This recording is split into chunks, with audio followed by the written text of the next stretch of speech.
Sementara itu, kriminolog Universitas Indonesia Adrianus Meliala mempertanyakan kekuatan bukti yang dimiliki kuasa hukum Peggy Setiawan yang hingga saat ini terkesan ragu mengajukan pra-peradilan. Menurut Adrianus, kuasa hukum harusnya yakin bisa membebaskan Peggy jika memiliki bukti yang sangat kuat. Cara mengenai penahanan, maka bayangkan kalau saya berada dalam situasi Peggy dan saya tidak bersalah, maka saya ingin segera secepat-cepatnya keluar dari tahanan. Bukan hanya sekedar tidak ditersangkakan, tapi juga tidak ditahan.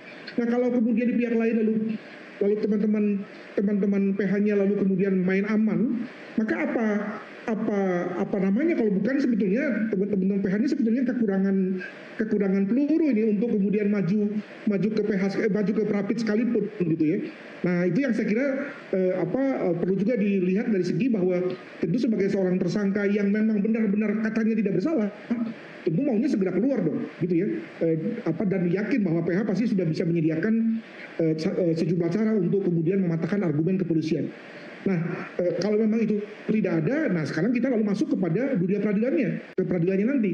Jangan lupa bahwa di peradilan nanti akan ada situasi itu, ada yang namanya tadi yang saya katakan narrating witness, saksi yang berbicara bahwa dia melihat, bahwa dia mendengar, bahwa dia punya slip gaji, tapi tadi akan dengan mudah dipatahkan oleh JPU dan juga kalau dia mengundang ahli psikolog gitu ya, ahli komunikasi bahwa dalam rentang waktu 8 tahun itu akan ada banyak sekali kemungkinan di mana kesaksian dari sang narrative witness itu ada kesaksian yang sudah karena opininya, karena persepsinya, karena ilusinya bahkan, dan bukan karena faktanya. Di pihak lain, kepolisian mungkin punya yang namanya hard facts ya, fakta keras yang tidak bisa terbantahkan, misalnya saja, saya juga nggak tahu ya dalam hal ini, misalnya DNA atau sidik jari, yang saya kira dalam hal ini ketika itu kemudian dibuka ke depan hakim, itu hakim akan lebih percaya bahwa saudara Peggy adalah pelakunya. Demikian.